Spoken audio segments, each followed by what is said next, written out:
வணக்கம். இன்றைக்கி கொள்ளு குழம்பு வைக்கிறேன். ஒரு 100 கொள்ளு எடுத்து கழுவிட்டேன். 2 டம்ளர் தண்ணி சேர்த்துட்டேன். பூண்டு ஒரு 10 பல், 4 பச்சை மிளகா, ஒரு கைப்பிடி சின்ன வெங்காயம், ஒரு பெரிய தக்காளி அரிஞ்சு சேர்த்துட்டேன். ஒரு சிட்டிகை மஞ்சத்தூள் சேர்த்துட்டு குக்கர் வச்சுட்டேன். ஒரு ஆவி வந்தோடனே விசில் போட்டுட்டு ஒரு 4-5 விசில் வந்தோடனே இறக்கிட்டேன். அப்புறம் கேஸ் ரிலீஸ் பண்ணிவிட்டு அந்த கொள்ளு நல்லா ஆறட்டும். ஆறினோடனே பெரிய மிக்ஸி ஜாரில் சேர்த்துட்டேன். அது தண்ணி இருத்துட்டு அதை 2 ஓட்டி எடுத்துட்டேன். ரொம்ப அரைக்கலை, கொஞ்சம் ஒன்று மதமாகவே இருக்கட்டும்.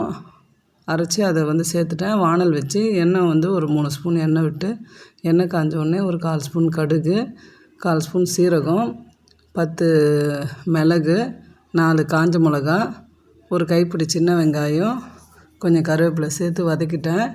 இது நல்லா வதங்கினோடனே அந்த புளி 2 பட்டை புளி எடுத்து ஊற வச்சுட்டேன். நல்லா வதங்கினோடனே நம்ம அந்த கொள்ளு அரைச்சி வச்சோம் அதை சேர்த்துட்டு புளியை கரைச்சி ஊற்றிட்டேன்.